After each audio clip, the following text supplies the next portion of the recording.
Operation സിന്ദൂറുമായി ബന്ധപ്പെട്ട് കേരള രാജ്ഭവനിൽ സംഘടിപ്പിച്ച പ്രഭാഷണം വിവാദത്തിൽ. RSS സൈദ്ധാന്തികനായ എസ് ഗുരുമൂർത്തിയെ പ്രഭാഷകനാക്കിയ രാജ്ഭവൻ നടപടിക്കെതിരെ പ്രതിപക്ഷ നേതാവ് രംഗത്തെത്തി. കാര്യങ്ങൾ പഠിക്കാതെ പറയുന്ന രാഹുൽ ഗാന്ധിയുടെ മികച്ച ശിഷ്യനാണ് VD സതീശനെന്ന് V മുരളീധരൻ പരിഹസിച്ചു. ഓപ്പറേഷൻ സിന്ദൂർ മെഴുകുതിരിയിൽ നിന്നും ബ്രഹ്മോസിലേക്കുള്ള മാതൃകാപരമായ മാറ്റം എന്ന വിഷയത്തിലാണ് രാജ്ഭവൻ പ്രഭാഷണം സംഘടിപ്പിച്ചത്. പ്രഭാഷകനായ എസ് ഗുരുമൂർത്തിയുടെ പശ്ചാത്തലവും മുൻ കേന്ദ്ര സർക്കാരുകൾക്കെതിരെ ഉയർത്തിയ വിമർശനങ്ങളും പ്രതിപക്ഷത്തെ ചൊടിപ്പിച്ചു. RSS നേതാവിന് അധിക്ഷേപകരമായ പ്രസംഗം നടത്താനുള്ള സ്ഥലമല്ല രാജ്ഭവനെന്നും സംസ്ഥാന സർക്കാർ വിയോജിപ്പ് ഗവർണറെ അറിയിക്കണമെന്നും പ്രതിപക്ഷ നേതാവ് VD സതീശൻ ആവശ്യപ്പെട്ടു.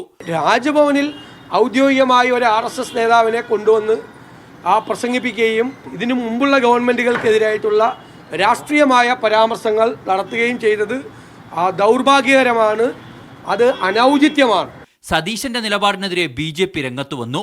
പരിഹാസത്തോടെയായിരുന്നു V മുരളീധരന്റെ മറുപടി. കാര്യങ്ങൾ മനസ്സിലാക്കാതെ വായി തോന്നിയത് പറയുക എന്നുള്ളതാണ് രാഹുൽ ഗാന്ധി കഴിഞ്ഞ കുറച്ചു കാലമായിട്ട് ചെയ്തുകൊണ്ടിരിക്കുന്നത്.